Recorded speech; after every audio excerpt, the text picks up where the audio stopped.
যুবক আছেন যাদের বিয়ে হয়েছে, যাদের দুটো একটা শালি আছে, আমাদের ছেলেরা কি বলে জানেন? শালি মানে আধি ঘরবালি বলে না? বলে না? শালি মানে কি বলে? আধি ঘরবালি। শালির সঙ্গে সমাজের ছেলেরা ইয়ার কি মারে না? মারে না? কথা বলে মারে না? মজাক করে শালির সাথে। খুব ডেঞ্জার জিনিস। এটাই উলামার সঙ্গে আওয়ামের পার্থক্য। তুমি মনে করলে শালি হচ্ছে ইয়ারকি ফোস্টামির পার্থক্য। কেউ শালিকে কিস করে, কেউ শালিকে জড়িয়ে ধরে। কেউ যদি নিজের শালির সঙ্গে শারীরিক সম্পর্ক করে তার বিবি হারাম হয়ে যাবে, এটা লিখে নেন কাগজ থেকে। সকালবেলায় গিয়ে আমার বাবাজি মৌলানা আজিজুল হক কাশ্মীর কাছে ফতোয়া দিবেন। যদি কেউ কি কোনো মৌলবীকে ভালো না লাগে, কোনো মুফতিকে না লাগে, ফতোয়া দিবে। কি হবে? বিবি হারাম হবে। সেই বিবি সে কথা না জানিয়ে সেই বিবির সঙ্গে হারামখোর ঘর করছে, যতগুলো আওলাদ হচ্ছে হারাম আওলাদ। এক নম্বর। দ্বিতীয় নম্বর, এখন বর্তমানে কিছু মুসলমান যুবক ও ইসলামিক কালচারে ডুবে গিয়ে লোকের বউকে নিয়ে পালিয়ে এসে ঘর করছে। এটা আমি ভুল বললাম? যদি বলেন প্রমাণ নেব, আপনার মেদিনীপুরে প্রমাণ দিয়ে যাব। লোকের বউকে নিয়ে পালিয়ে এসে ঘর করছে। আর আমাদের দেশে, রাগ করবেন না, এই গুয়েদা বাজারে পাবেন, মেদিনীপুরে পাবেন, চন্দ্রকোনা রোডে পাবেন, মেদিনীপুর টাউনে পাবেন, খড়গপুরে পাবেন, কিছু রেজিস্ট্রারি ম্যান মুসলমানদের ঘুরে বেড়াচ্ছে। তারা রেজিস্ট্রারি নিয়ে, সরকারি রেজিস্ট্রারি নিয়ে দাদিকে নিয়ে গেলেও বিয়ে করে দিবে হারাম। বাস্তব বলছি, টাকার লেগে। নিজের ফুফুকে নিয়ে গেলেও বিয়ে করে দিবে, খালি টাকা দরকার। তার 5,000 10,000। আচ্ছা আপনারা বলুন, একটা রেজিস্ট্রারি করতে গেলে বিয়ে খুব জোর হলে আপনাদেরকে শুনবেন, সরকারকে জমা দিতে হয় 200 টাকা। রেজিস্ট্রারি ম্যান যারা আছেন তারা শুনবেন, আমি আমার বর্ধমানে খোঁজ নিয়েছি, কোর্টে সরকার 200 টাকা নেয় একটা বিয়েতে। কিন্তু আমাদের দেশে দেখবেন এমনি বিয়ে হলে 500-1000 টাকা নেয়, তার পরিশ্রমিক আছে, ঠিকই আছে, ছেলে। কিন্তু প্রেমের বিয়ে হলে 5,000 হয়ে যায়। এই হারামখোর লোকের মেয়েকে নিয়ে পালিয়ে আসে বলে 10,000ও দিবে। পাঁচু যদি বিয়েটা না হয়, তা তার থেকে নাই মামার থেকে কানা মামাই ভালো। হুগলি ডিস্ট্রিক্ট আপনাদের সাথে লেগে আছে না? নাই? কথা বলে। আমি জায়গার নাম করব না, শুনেলেন মুসলমান কতগুলো বিপদ করে এবং সেগুলোকে আমাদের মৌলবীদের উপরে চাপাতে চায়, যে কোন রকম এদের উপরে চাপিয়ে দেয়। ঘটনা বলি, একটা মহিলা তার একটা বাচ্চা ছেলেকে নিয়ে ভিক্ষা করতে এসছে গ্রামে। তো ঘরে ঘরে ভিক্ষা করছে, দাদা চাল দেন, মা চাল দাও, ভিক্ষা করছে। তো গ্রামে একজন মানুষের তার বৌমা মারা গেছে, অল্প বয়সে, কিছুদিন হয়েছে। তো সে বললে, হ্যাঁ গো, তোমার কেউ নেই? না, আমার কেউ নাই গো, অসহায়। বলে, তুমি বিয়ে করবে? আমার ছেলের বউ মরে গেছে। এ মেয়ে দেখলে সালা দালান ঘর, বিরাট মড়াই বাঁধা আছে ধানের, এ তো ভালোই পেয়েছি। বললে, হ্যাঁ তুমি বললে করব। বাস, ইমাম সাহেবকে ডেকে নিয়ে এসে বেটার সাথে বিয়ে পড়িয়ে দিল। আপনাদেরকে বলি, যে মেয়েটা ভিক্ষা করছে তার যদি ঘর বাড়িও না থাকে, সে একটা রাস্তার উপরে থাকলেও তার একটা স্থান থাকবে, ঠিক কিনা? কথা বলে। তো তুমি তাকে জিজ্ঞেস করবে না তোমার স্থানটা কোথায়? তুমি এতদিন কোথায় ছিলে, কোথায় থাকতে? যদি বলতো ডিবিসির বাঁধে কিংবা মাঠের ধারে, সেই মাঠের ধারেও তো 10টা লোক বাস করে না, সে একা বনবাসে থাকে, 10টা লোক থাকে। তো তার পরিচয়টা আগে লুবো, তারপরে বিয়ে হয়ে গেল, ঘর করতে লাগলো। 1 সপ্তাহ পরে মেয়েটা যে কোনো কাজে রাস্তায় বের হয়েছে। রাস্তায় মানে বাড়ি থেকে রাস্তায় ময়লা ফয়লা ফেলা। আর তার আগেকার স্বামী সাইকেল নিয়ে আসছে। বলছে, হে শয়তান, তোকে আমি 1 সপ্তাহ ধরে খুঁজি, কোথায় ছিলি তুই? লোকরা সালা বাবা, ই তো বললে আমার কেউ নাই। দ্বন্দ্ব শুরু হলো গ্রামে। দোষ কার? বললে ইমামের। সেই ইমামের পেছনে আর এখন ফতোয়া দিতে লাগলো হারামখোররা নামাজ হবে না। ইমাম কি জানে রে? তুই বললি বিয়ে পড়বো, ইমামকে তো বাপের গোলাম মনে করেছে, ইমাম পড়িয়ে দিয়েছে। তবে হ্যাঁ, উচিত ছিল ইমাম সাহেবের খোঁজ নেওয়া, আর পরিবার কোথায়। দিমাগের একটু ভুল হয়েছে, ডিসিশনের একটু ভুল করেছে, তবে ইমামের দোষ নাই। এখন তো আমাদের দেশে সুদ খেলেও তার নামাজটা, জানাজার নামাজ ইমামকে পড়াতে হয়। ঠিক বললাম না ভুল বললাম? পড়াতে হয়। সারা জীবন নাস্তিকতার উপরে কাটাইছে, মদের ভাটিতে কাটিয়েছে জীবনটা, কোনোদিন আল্লাহ আল্লাহ রসুলের নাম দেয়নি। মারা গেলে ইমামকে বলবে জান্নাতে পাঠাও নামাজ পড়িয়ে। হ্যাঁ, আপনাদের মেদিনীপুরে তো খুব সস্তা জান্নাত, সব থেকে বেশি সস্তা মেদিনীপুরে, হাওড়া, হুগলি, 24 পরগনা। যা করে মরুক, মিলাদ পড়িতে জান্নাত রেডি। এই কোরআনটাকে আপনারা কিসে ব্যবহার করতে লেগেছেন জানেন? কোরআনটাকে মনে করেছেন এই কোরআনটা আল্লাহ অবতীর্ণ করেছে কোরআন খানি করে লোককে জান্নাতে দিবার লেগে। আপনি মনে করেছেন এই কোরআনটা আল্লাহ অবতীর্ণ করেছেন এই কোরআনটার দ্বারা মানুষকে মানুষের লেগে ইসালে সওয়াব করতে হয়। তোমার ভুজা ভুল হয়ে গেছে। ওই জন্যই তো গাঁজা খেয়ে মরেছে, মদ খেয়ে মরেছে, ব্যভিচার করে মরেছে, সুদ খেয়ে মরেছে। বলে মাদ্রাসার তালিব ইলম দিকে দাওয়াত দে, এক কোরআন খতম পড়বে, বাস জান্নাত রেডি। আমাদের দেশে তো ওই চলছে, চলে না? কথা বলে। হ্যাঁ, আমিও মাদ্রাসার তালিব ইলম ছিলাম। মৌলানা সামিউল্লাহ সাহেব আমার ভাই, কেশপুর মাদ্রাসার নাজিম সাহেব এসছে আমার সাথে। তো আমি কেশপুর মাদ্রাসায় কিছুদিন ছিলাম, আমি তো দেখেছি কি চলে। গোটা কেশপুর থানায়, মেদিনীপুর জেলায় লোক মল্লি মাদ্রাসার তালিব ইলম দিকে দাওয়াত দিয়ে কোরআন খানি কি জান্নাতে চলে যায়। আমি তো জীবনে কোনোদিন কোরআন খানিতে গেলাম আমি কিচ্ছু পড়তাম না, কি বুঝলেন? যখনই লোকরা কিচ্ছু পড়ি নাই কোনোদিন। তার লেগে পড়ে কি করবি? সারা গাঁজা খেয়ে মরে গেছে, তার লেগে পড়া যাবে? মুমিন পড়ে গেলে পয়সা মিলি না। আমার বাপের পয়সার কমি ছিল না, কেউ বলে পয়সা দিই, পয়সা দাও তোমরা।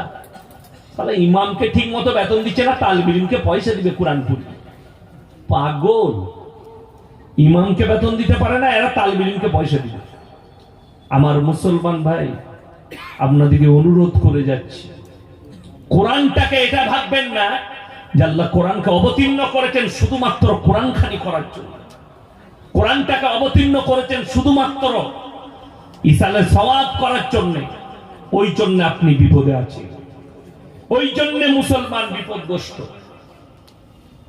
আমি আজকেই বলছিলাম, এইখানে যে যুবকরা আছে শোনো, যারা মনে করো আমি একটা জলসাই খালি বলেছি, ফেসবুকে খালি খুলে দেখেন কতগুলো হারামের আওলাদ মুসলিমদের, তারা নিজেদেরকে মুসলমান বলে, হারামের আওলাদ তারা।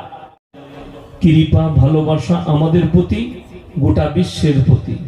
সবাই আল্লাহ শুকর আদায় করে হৃদয় থেকে বলি আলহামদুলিল্লাহ।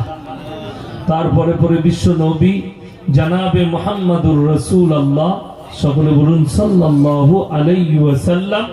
তিনার প্রতি শত কোটি দরুদ বর্ষিত, বলুন আমিন সুম্মা আমিন।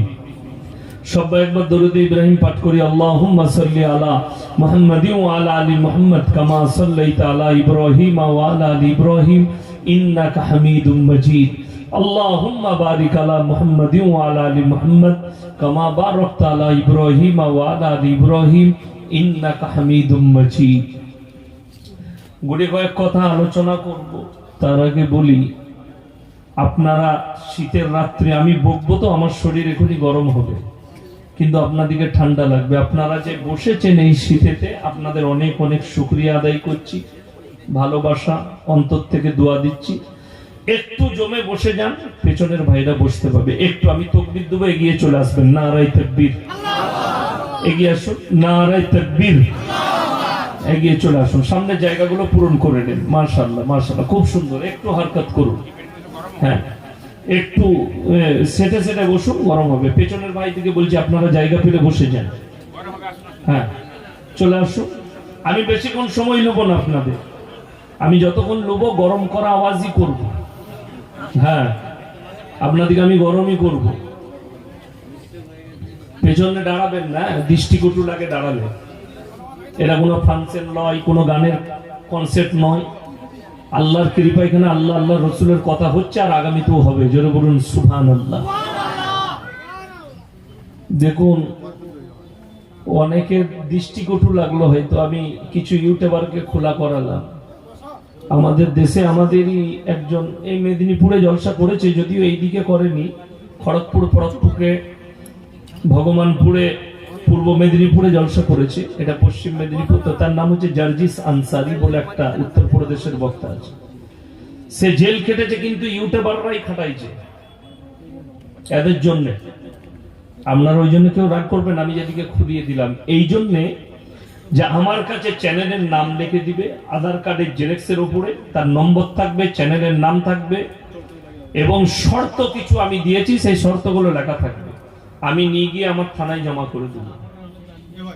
সে যদি কোন রকমের প্রবলেম করে আমি আর বুঝবো না, সে বুঝে করবে, প্রশাসন বুঝে করবে।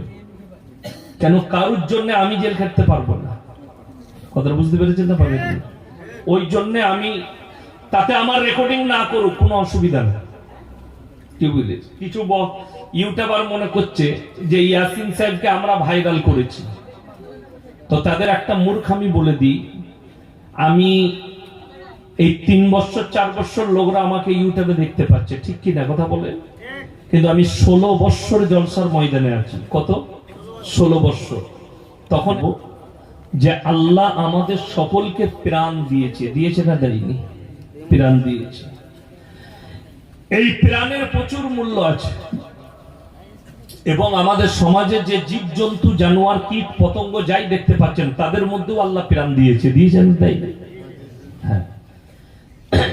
এই প্রাণী, জীবজন্তু, জানোয়ার আর ইনসানের মধ্যে আল্লাহ ফারাক দিয়েছে, দিয়েছে না তাই? কিসের ফারাক? আমাদের হাত পা আকৃতির ফারাক নয়। যারা মনে করেন আকৃতির ফারাক, আল্লাহ একটা মানুষের চেহারা বাঁদরের মতো করতে পারেন? পারেন না? পারেন না। একটা মানুষের চেহারা আল্লাহ কুকুরের মতো করতে পারেন আল্লাহ চাইলে। অর্থাৎ পার্থক্যটা বডি নয়, পার্থক্যটা আপনার শরীরের নয়। আল্লাহ যে পার্থক্যটা করেছে জানোয়ার এবং ইনসানের মধ্যে, এটা মারাত্মক পার্থক্য। এইটা বুঝে গেলে আপনি কিছুটা পাপ থেকে বাঁচতে পারবেন। আমাকে যদি আজকে জিজ্ঞেস করেন আপনি কে, আমি বলবো আমি মৌলভী শওকত আলী মাজাহিরির ছেলে, ঠিক কিনা? কথা বলেন, সবাই জানে। আপনাদের এখানে যদি আমি কেউকে জিজ্ঞেস করি তুমি কে, সে বলবে তার আব্বা মারা গেলেও বলবে আমি মৃত অমুকের ছেলে। বলবে না? বলবে না? মৃত অমুকের ছেলে। আল্লাহ ইনসানের যে পরিচয় ঘটালেন ওটা কিন্তু বাপের দ্বারা। জোরে বলুন সুবহানাল্লাহ। আপনাদের এখানে ছাগলের ছানা হলে পাঁঠার ছানা বলেন না ছাগলের বলেন? কথা বলেন? ছাগলের। জানোয়ারের পরিচয় আল্লাহ ঘটিয়েছে মায়ের দ্বারা। ইনসানের পরিচয় কার দ্বারা? বাপের দ্বারা। জানোয়ারের পরিচয় মায়ের দ্বারা। গরুর গায়ের বাচ্চা হলে আমরা কেউ বলি না ষাঁড়ের বাচ্চা, সবাই বলে গায়ের বাচ্চা। কুকুরের ছানা হলে তার মায়ের কথা বলে কেউ মদা কুকুরে। কেন? কি ফারাক? আমাদের বাপ কিন্তু একটা, ঠিক কিনা? কিন্তু একটা কুকুর যদি গ্রামে থাকে, মেয়ে ছেলে কুকুর, আর 5টা বেটা ছেলে থাকলে 5 জনই মিলামিশা করতে পারে। কার বীর্য থেকে বাচ্চা হলো এটা আমার আল্লাহ ছাড়া কেউ জানে না, ঠিক কিনা? একটা ছাগল মাঠে গেলে 5টা পাঁঠা থাকলে 5 জনই মিলামিশা করতে পারে, কিন্তু কার বীর্য থেকে বাচ্চা হয়েছে এটা আমার আল্লাহ জানে। চলুন, ইনসান কি জানোয়ারের নেই? এই প্রথমে মারাত্মক একটা কথা বলে দিই আপনাদেরকে। আল্লাহ নবী জানাবে মুহাম্মদুর রাসূলুল্লাহ সাল্লাল্লাহু আলাইহি সাল্লাম, নবীজির হাদিস, পৃথিবীতে এমন একটা যুগ আসতে শুরু করবে যেখানে হারাম আওলাদে ভরে যাবে। তারা কিন্তু সমাজের বুকে হালাল বলেই থাকবে, কিন্তু তারা হারাম আওলাদ। পৃথিবীর এখন বর্তমান সময়ে সব থেকে বড় মুফতি, তেনার নাম হচ্ছে তাকি উসমানী সাহেব, জাস্টিস তাকি উসমানী। জিনার বাড়ি হচ্ছে পাকিস্তান, যিনি হচ্ছেন মুফতি শফি সাহেব রহমতুল্লাহ আলাইহির ছেলে, যিনি মারিফুল কোরআন লিখেছেন, তিনার সন্তান, এখন পৃথিবীর সব থেকে বড় জাস্টিস মুফতি। তিনি এর ব্যাখ্যা, মারাত্মক ব্যাখ্যা দিয়েছেন যে হারাম আওলাদ গুলো কি করে তৈরি হবে আর মানুষ সেগুলোকে স্বীকৃতি কিভাবে দিতে শুরু করবে। এটা আপনাদেরকে বলে দিই। এক নম্বর, আমাদের